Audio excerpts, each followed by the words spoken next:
بسم اللہ الرحمن الرحیم۔ اللہ کے نام سے شروع جو نہایت مہربان رحم والا ہے۔ السلام علیکم، میرے چینل میں آپ کا استقبال ہے۔ یہ ویڈیو دینی باتوں کی اور عبرت آموز کہانی کی ہے۔ تو دینی باتوں کا آج کا ہمارا ٹاپک ہے اچھے اخلاق۔ تو اچھے اخلاق کا مطلب ہوتا ہے یعنی ہم کسی کے ساتھ جب برتاؤ کریں، کسی کے ساتھ بیہیو کریں تو اچھی طرح سے پیش آئیں، اسی کو ہم اچھے اخلاق کرتے ہیں۔ نرم لہجے میں بات کریں، کوئی غصہ کرنے والی بات ہو یا غصہ آنے والی بات ہو تو غصے کو ہم پی جائیں، ہے نا، اسی کو ہم اچھے اخلاق کہتے ہیں۔ تو اچھے اخلاق کی بہت قدر و قیمت ہے۔ اچھے اخلاق کا مطلب یہ ہے کہ دوسروں کے ساتھ اچھے سے پیش آؤ۔ کوئی تمہارے ساتھ دشمنی کرے تو اس کی طرف دوستی کا ہاتھ بڑھاؤ۔ کوئی تمہیں برا بھلا کہے تو اس کو معاف کر دو۔ کوئی تمہارے ساتھ برا سلوک کرے تو تم اس کے ساتھ اچھا سلوک کرو۔ جن کے اچھے اخلاق ہوتے ہیں ان کی زندگی بڑے آرام و سکون سے گزرتی ہے، لوگ ان سے خوش رہتے ہیں، ان کی خوب عزت کرتے ہیں۔ اللہ تعالیٰ بھی ایسے لوگوں سے بہت خوش ہوتے ہیں۔ اور جن کے اخلاق اچھے نہیں ہوتے وہ ہر وقت دوسروں کو تکلیف پہنچانے کی فکر میں رہتے ہیں۔ ایسے لوگوں کی زندگی میں چین و سکون نہیں رہتا، لوگ بھی ان سے پریشان رہتے ہیں اور خود اپنی زندگی کو اپنے اوپر بہت سمجھ لینے لگتے ہیں۔ کوئی ان کی عزت نہیں کرتا، اللہ تعالیٰ بھی ایسے لوگوں سے ناراض ہوتے ہیں۔ پیارے بچوں، اپنے اندر اچھے اخلاق پیدا کرو۔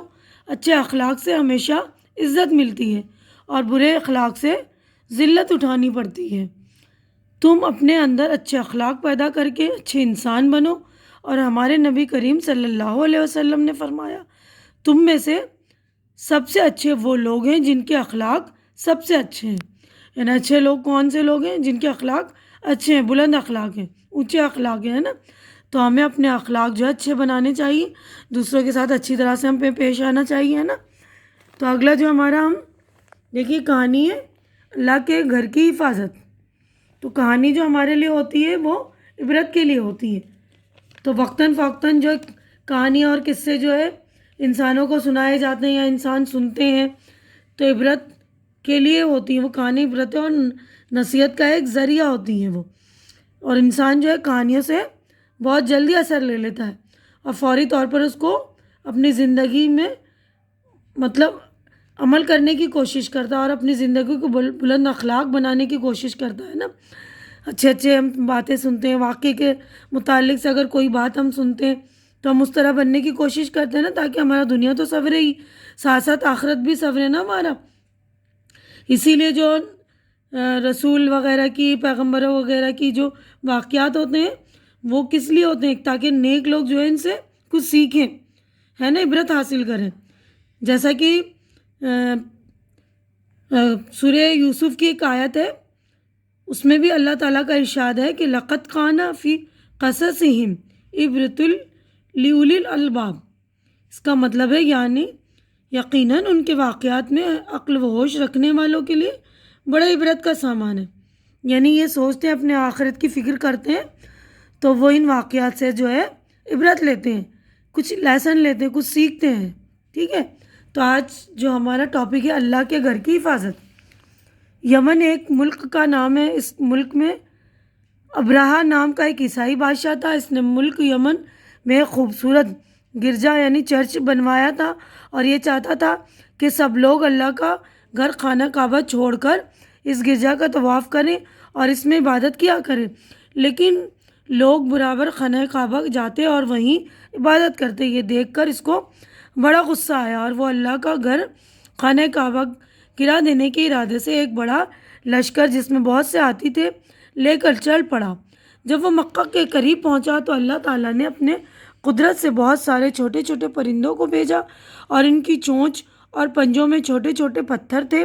وہ کنکریاں اس فوج پر اور ہاتھیوں پر برسانے لگے اور وہ کنکری جس پر گرتا اس کے بدن کو پھاڑتا ہوا دوسری طرف باہر نکل جاتا۔ اس کی ساری فوج اور اس میں جتنے ہاتھی تھے سب وہیں ختم ہو گئے۔ ابرہہ کسی طرح وہاں سے بھاگ نکلا مگر راستے میں اس کے پاؤں گلنے لگے اور وہ یمن جا کر بہت بری موت مر گیا۔ اس طرح اللہ تعالیٰ نے کعبے کی بے عزتی اور بے ادبی کرنے والوں کو چھوٹے چھوٹے پرندوں کے ذریعے برباد کیا۔ پیارے بچوں، کعبہ اللہ کا گھر ہے۔ اللہ تعالیٰ نے کعبہ کو امن کی جگہ بنایا ہے۔ اس کا حج کرنا مسلمانوں پر فرض کیا ہے۔ یہی وہ کعبہ ہے جس کی طرف مسلمان رخ کر کے نماز پڑھتے ہیں۔ ہمیں بھی دل میں اس کی عزت اور ادب کرنا چاہیے۔ اس کی طرف رخ کر کے استنجا وغیرہ نہیں کرنا چاہیے اور نہ اس کی طرف پیر پھیلا کر بیٹھنا چاہیے۔ تو دیکھیے بچوں، کعبہ جو ہے اللہ کا گھر ہے نا، تو اللہ کے گھر کی حفاظت کس نے کی؟ اللہ تعالیٰ نے خود چھوٹے چھوٹے پرندوں کو بھیجا نا اپنی حفاظت، اپنے گھر کی حفاظت کرنے کے لیے۔ تو بچوں، کعبہ جو ہے اللہ کا گھر ہے اور اللہ تعالیٰ نے اس کو جو ہے امن کی جگہ بنائی، یعنی شانتی سکون کی جگہ۔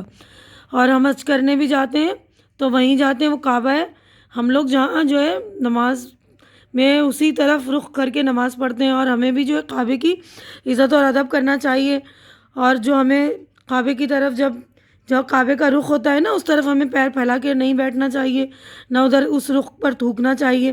کعبے کا احترام کرنا چاہیے، کیونکہ کعبہ ہم مسلمانوں کے لیے بہت ہی عزیز ہے، یہ ہے نا، اور بہت معزز گھر ہے یہ، کیونکہ ہم حج کرنے مسلمان جو ہے وہیں جاتے ہیں۔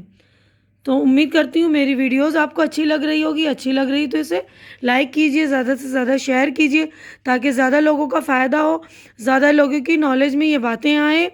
اور میرا چینل سبسکرائب کیجئے، کیونکہ چینل کا سبسکرائب کرنا بالکل فری ہے۔ جو نئے ہیں یا جنہوں نے ابھی تک میرا چینل سبسکرائب نہیں کیا ہے، تو پلیز میرا چینل سبسکرائب کر کے میری حوصلہ افزائی کر دیا کریں۔ اگلی ملاقات ہماری اگلی ویڈیو میں ہوگی، تب تک کے لیے اللہ حافظ۔